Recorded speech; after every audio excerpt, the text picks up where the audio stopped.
Vegetable biryani விட சூப்பரான டேஸ்ட்டில் வெஜ் புலாவ் எப்படி செய்கிறதுன்னு தான் இந்த வீடியோவில் நம்ம பார்க்க போகிறோம். Hi friends, welcome back to Asma's Tamil kitchen.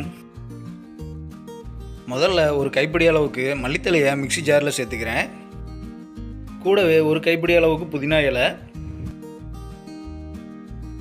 ஒரு 4 பல்லு பூண்டு சேர்த்துக்கிறேன். ஒரு சின்ன துண்டு இஞ்சி சேர்த்துக்கிறேன். 1 டேபிள் ஸ்பூன் அளவுக்கு சோம்பு சேர்த்துக்கலாம். 2 ஏலக்காய் சேர்த்துக்கிறேன். ஒரு சின்ன துண்டு பட்டை, 4 கிராம்பு.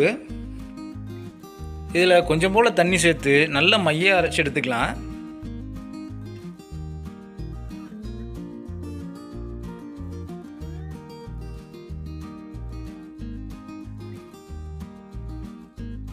அடுத்ததாக ஒரு குக்கரில் 4 டேபிள் ஸ்பூன் அளவுக்கு நெய் சேர்த்துக்கிறேன்.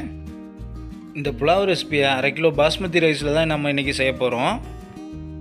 நெய் சூடாகி வந்ததும் 1 டேபிள் ஸ்பூன் சீரகம் சேர்த்துக்கிறேன். 2 ஏலக்காய், ஒரு துண்டு பட்டை, 4 கிராம்பு, ஒரு பிரிஞ்சி இலை. இது எல்லாத்தையும் 1 நிமிஷத்துக்கு பொரிய விடுங்க.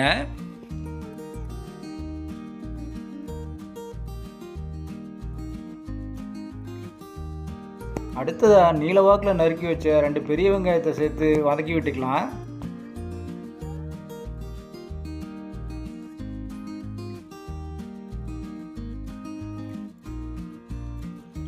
வெங்காயம் ரொம்பவுமே வதங்கி வர தேவையில்ல, ஒரு 2 நிமிஷத்துக்கு வதக்கி விட்டாலே போதும்.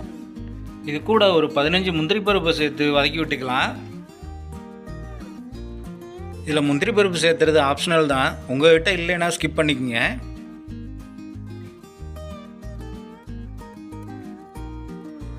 இந்த ஸ்டேஜில் நம்ம அரைச்சி வச்ச மல்லித்தலை புதினா பேஸ்ட்டை சேர்த்து நல்லா கலந்து விட்டுக்கலாம்.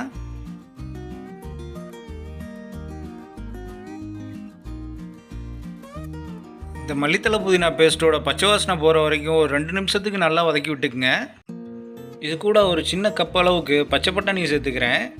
இந்த பச்சை பட்டாணி ஏற்கனவே 2 மணி நேரத்துக்கு ஊற வச்சு எடுத்திருக்கேன். இந்த ஸ்டேஜில் மற்ற காய்கறிகளையும் இது கூட ஆட் பண்ணிக்கலாம்.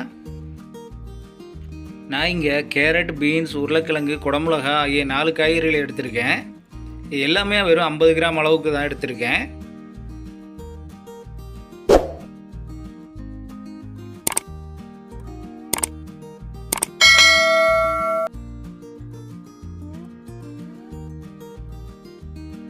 சேர்த்துன அத்தனை காய்கறிகளையும் மசாலா கூட ஒரு 5 நிமிஷத்துக்கு நல்லா வதக்கி விடுங்க.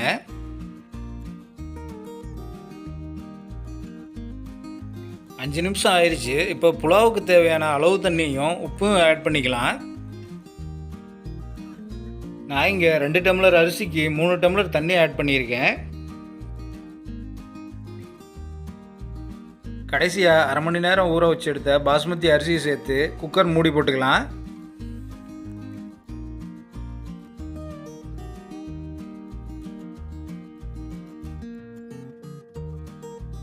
இந்த புலாவ் ரைஸுக்கு சைடிஷாக நம்ம இப்போ தயிர் பச்சடி ரெடி பண்ணிக்கலாம்.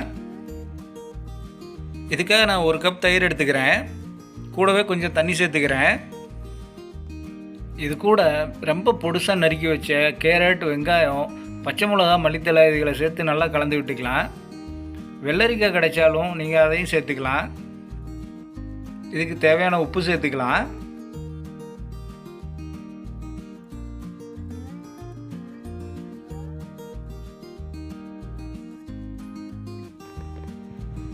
பாருங்கள் ஃப்ரெண்ட்ஸ், ரொம்ப சூப்பர் டெலிஷியஸாக வெஜ் புலாவ் ரெடியாக வந்துடுச்சு. நீங்களும் வீட்டில் இந்த ரெசிபியை மறக்காமல் ட்ரை பண்ணி பாருங்கள் ஃப்ரெண்ட்ஸ். வீடியோ பிடிச்சிருந்தா மறக்காமல் லைக், ஷேர், கமெண்ட் பண்ணுங்கள். முதல் டைமாக நம்ம சேனலை பார்க்குறவங்க மறக்காமல் சேனலையும் சப்ஸ்கிரைப் பண்ணுங்கள் ஃப்ரெண்ட்ஸ்.